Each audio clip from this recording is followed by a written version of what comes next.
शिव महापुराण की कथा, बेस कम कर दो बेस। शिव महापुराण की कथा कहती है कि तार तो तुमने सब दूर बिछा दी है, पर जब तक प्लग में तार नहीं जोड़ोगे तब तक इसमें करंट नहीं आएगा और लाइट नहीं जलेगी। उसी तरह कथा में जाकर बैठ गए, मंदिर में जाकर बैठ गए, भजन में जाकर बैठ गए, संकीर्तन में जाकर बैठ गए, भगवान की भक्ति में जाकर बैठ गए और आपका कनेक्शन, आपका हृदय, आपका चित्त, आपका मन परमात्मा के चरणों में जुड़ा ही नहीं, तो फिर लाइट कैसे आएगी, प्रकाश कैसे होगा और उस परमात्मा का चरणारविंद का दर्शन कैसे होगा? ये विचार करिए।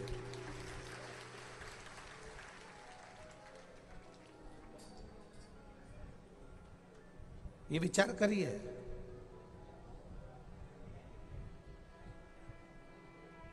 एक तार बिछा देने से लाइट नहीं आ सकती,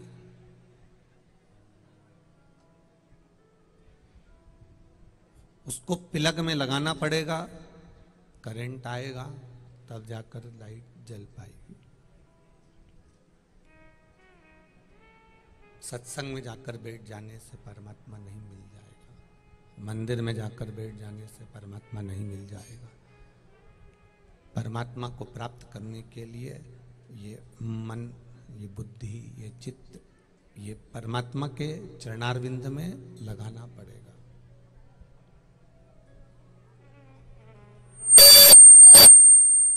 और जब तक ये परमात्मा के चरणों में नहीं लगता, जब तक ये भगवान के चरणारविंद में नहीं रमता, तब तक भक्ति बिना मुक्ति सहज हो ही नहीं सकती, फिर मुक्ति नहीं मिल पाई।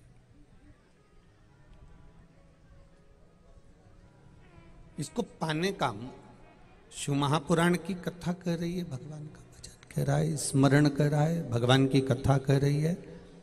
शिव महापुराण की कथा वर्णन करती है कि घर में बहुत सी चीजें होती हैं जो पड़ी रहती है।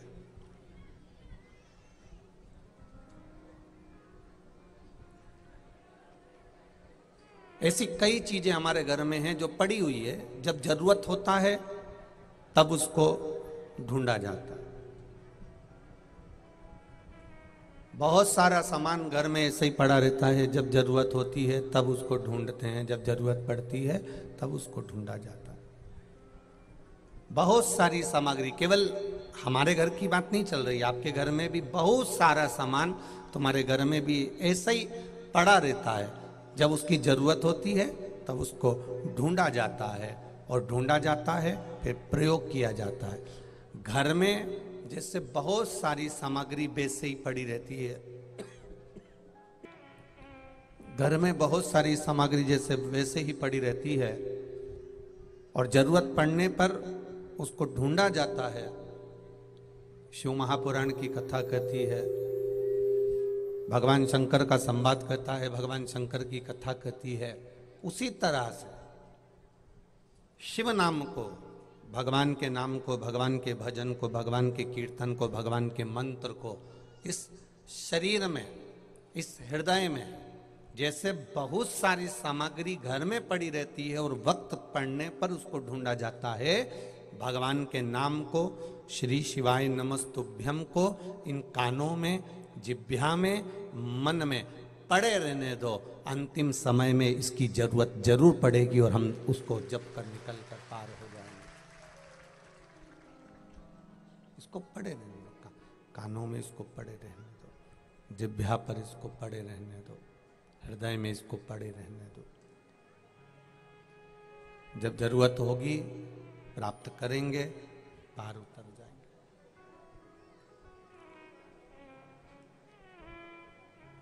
आएगा समय जिस समय पर संसार के लोग साथ छोड़ देंगे, परिवार के लोग साथ छोड़ देंगे, कुटुंब कबीले के लोग साथ छोड़ देंगे, सब साथ छोड़कर चले जाएंगे। तब अंतिम समय में अगर कोई साथ निभाने वाला होगा तो जो तुमने ये 7 दिन की शिव महापुराण की कथा बैसाख महीने में श्रवण करी है, वो कथा जिसकी सुनी है वो तुम्हारी पीड़ा और व्यथा दोनों मिटाने के लिए तुम्हारे सम्मुख में खड़ा मिल जाए।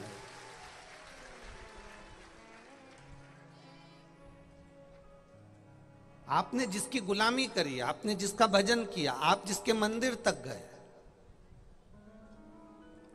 घर में वस्तु पड़ी है, पड़े रहने दो, वक्त पड़ने पर उसे ढूंढ लिया जाएगा और प्रयोग में ले लिया जाएगा।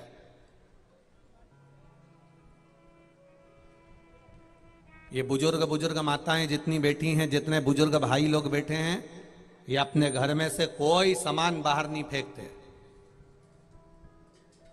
वो तो आजकल के पढ़े लिखे छोरा छोरी ऐसे हो गए कि उनको घर में कोई सामान सुहाता ही नहीं है। जरा सा भी सामान अगर उन्हें पड़ा हुआ दिखता है ना तो चिल्ला चोट करने लगते हैं, यह किसने पटका यहां पर। वो उठाएगी और उठाकर वो बहू तुरंत उसको ले जाके कहीं ना कहीं पटक देगी। अब ढूंढते रहो, तुम ढूंढते रहो। और बुजुर्गों की ऐसी आदत होती है कि घर में कोई भी फालतू सामान मिलता है उसको उठाकर संभाल के, लकड़ी की जो रेक रहती है आसपास कमरे में, ऊपर जो रेक्स बनी रहती है सीमेंट की, पत्थर की या लकड़ी का उसका कालम या बिम रहता है, उसके ऊपर उसको संभाल के रख दे। जब जरूरत पड़े उसने उठाया और प्रयोग में लिया।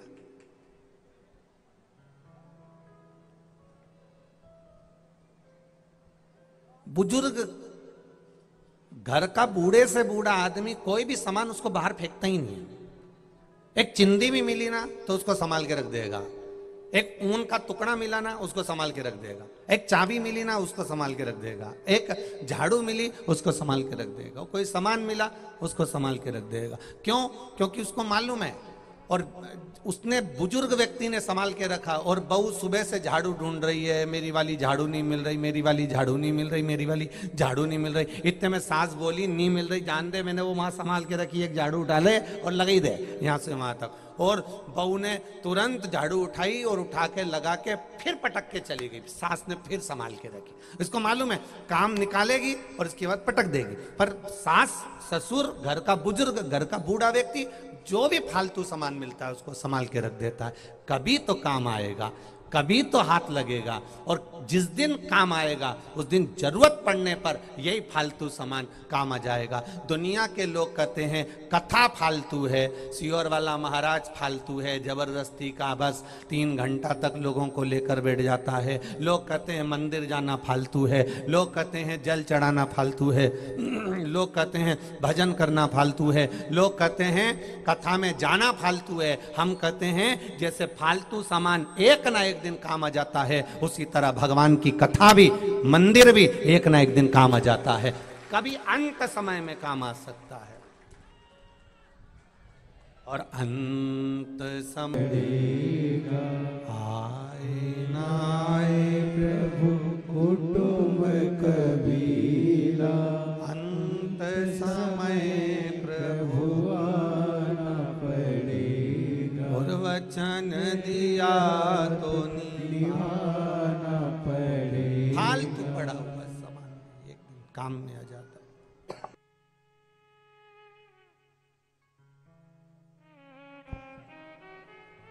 राम जी जय हो आपकी। फालतू पड़ा सामान भी एक दिन काम आ जाता है। फालतू पड़ा हुआ सामान भी एक दिन प्रयोग में लिया जा सकता है। कोई कह दे कथा में जाना फालतू है, भजन करना फालतू है, राम नाम कृष्ण नाम फालतू है, भगवत कीर्तन भगवत नाम शिव जी पे जल चढ़ाना फालतू है। कोई कह दे ये सब फालतू का काम है, ये तो लोग जो फ्री हैं बस वही कथा में जाकर बैठते हैं। हम कहते हैं एक दिन यही भजन, यही कीर्तन, यही मंत्र, यही साधना, यही स्मरण एक दिन तुम्हारे काम आएगा। सब छोड़कर चले जाएंगे। हॉस्पिटल में अकेले आईसीयू में वेंटिलेटर पर जब पड़े होगे या मृत्यु की सैया पर तुम्हारे शरीर मृत्यु की सैया की ओर जब जाएगा, अंतिम क्षण की ओर जब जाएगा, तब अंत समय में यही परमात्मा का नाम तुम्हारे काम आएगा और तुम इस नाम को लेकर पार उतर जाओगे।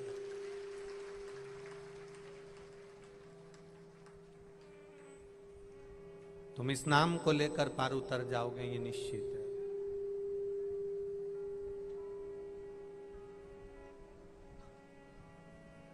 कहे दुनिया के लोग कि ये फालतू है, होने दो। कोई तुमसे कहेगा कि दिन भर फालतू बैठी रह के तू, जब देखो जब टीवी चालू करे और शिव पुराण की कथा सुनती रहे, क्या फालतू है क्या दिन भर तू?